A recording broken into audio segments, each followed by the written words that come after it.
Friends, welcome to Chaitra సోనీస్ world YouTube channel. ఈరోజు మా mummy చేసిన పప్పు గారెల గురించి తెలుసుకుందాం. ముందుగా మనము పప్పును మినిమం 4 నుంచి 5 గంటలు నానబెట్టుకోవాలి. నానబెట్టిన పప్పులో నీళ్లు లేకుండా ఒక గిన్నెలో వేసుకోవాలి.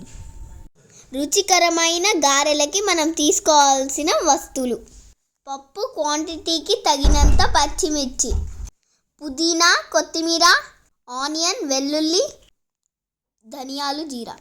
ఇవన్నీ కూడా మెత్తగా గ్రైండ్ చేసుకోవాలి. అసలుది మర్చిపోయాం, రుచికి తగినంత ఉప్పు వేసుకోవాలి. తర్వాత కడాయిలో ఆయిల్ వేసుకొని నూనె వేడయ్యాక జార్లో వేసుకున్న పప్పును చిన్న చిన్న ముద్దలుగా చేసుకొని చిన్న చిన్న గారెల్లాగా ఇలా తడి క్లాత్ పైన వేయాలి. తర్వాత ఆయిల్ వేడెక్కిందా లేదా అని తెలుసుకోవడానికి కొంచెం పప్పును తీసుకొని ఆయిల్లో వేసినట్లయితే అది వేయగానే మనకు పైకి తేలుతుంది. తర్వాత గారెలను వేసుకొని ఆయిల్లో వేపుకోవాలి. ఇలా గారెలను ఆయిల్లో బాగా వేపుకొని ఎరుపు రంగులో వచ్చే వరకు ఉండనివ్వాలి. ఒక 2-3 వాయిలు అయిన తర్వాత వేయించిన గారెలను మళ్ళీ వేసుకోవాలి.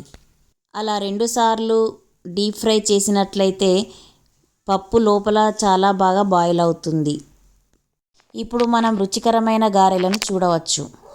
ఇలాంటి గారెలను మనం నాన్ వెజ్ ఐటమ్స్తో తిన్నట్లయితే సూపర్గా ఉంటాయి.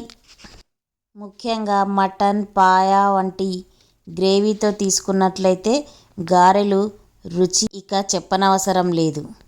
నేను మాత్రం ఈ గారెలు చేసిన రోజు పాయ చేశానండి.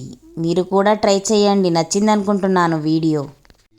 ఈ వీడియో కనుక మీకు నచ్చినట్లయితే లైక్, సబ్స్క్రైబ్, కామెంట్, పక్కన ఉన్నటువంటి బెల్ సింబల్ని నొక్కండి. ఇంకెందుకు ఆలస్యం, మనం గారెలు తినే టైం అయింది.